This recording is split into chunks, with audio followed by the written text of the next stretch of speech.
This is Tom Coburn, Congressman from the 2nd District of Oklahoma, wishing each and every one of you a very Merry Christmas.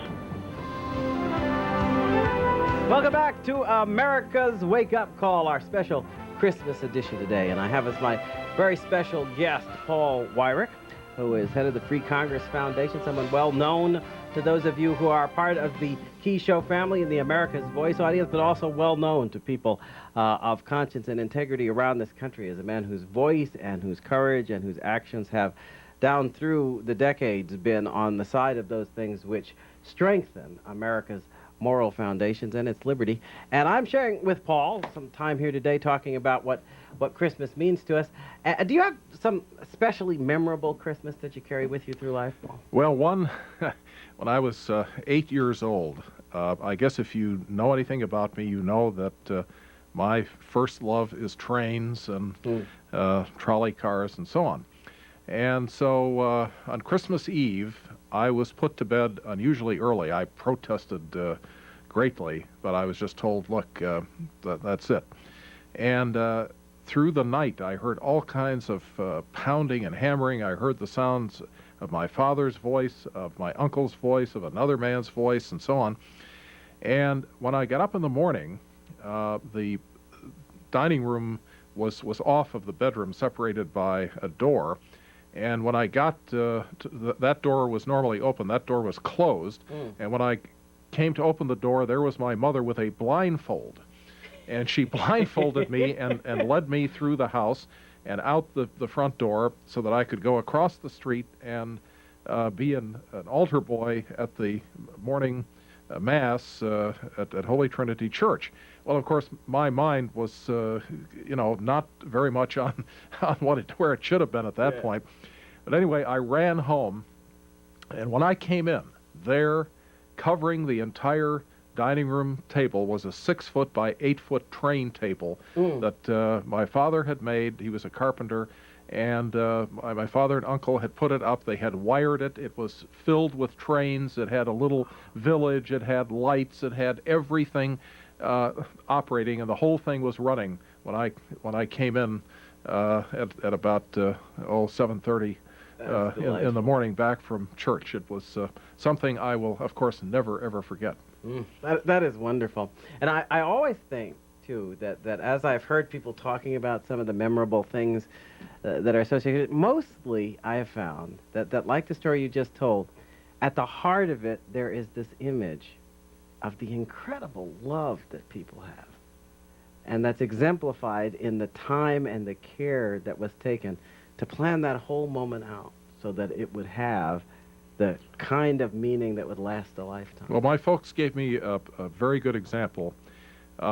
We didn't have much. We barely got by because my father had worked for a Catholic hospital when wages went up and everything after the war. His didn't. It was a very tough time.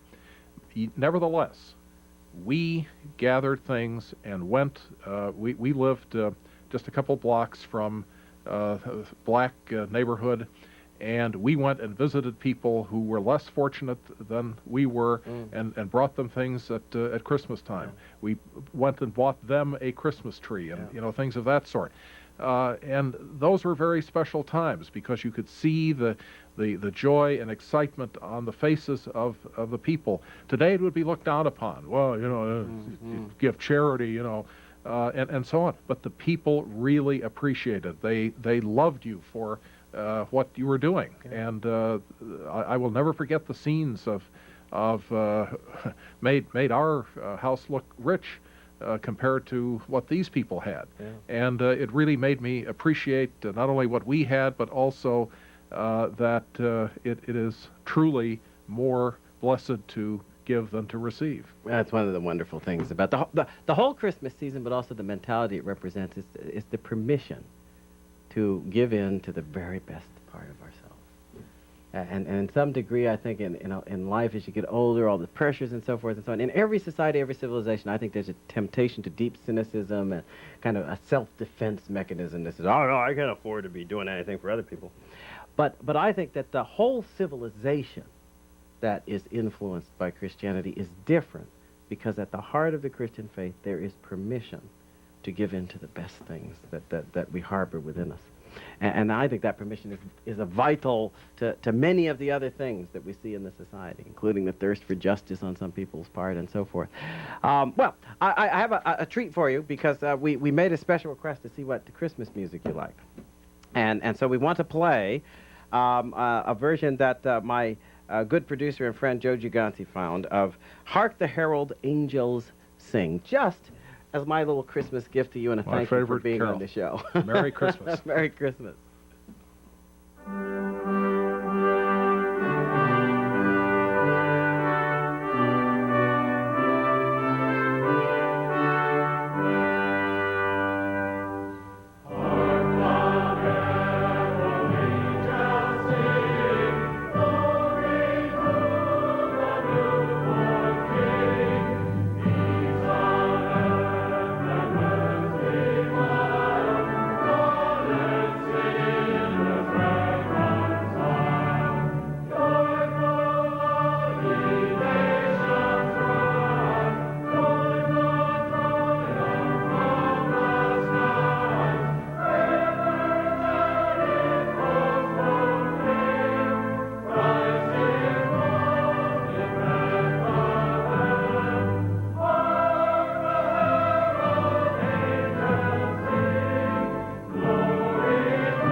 Wonderful. You know, there are certain Christmas hymns you never get tired of.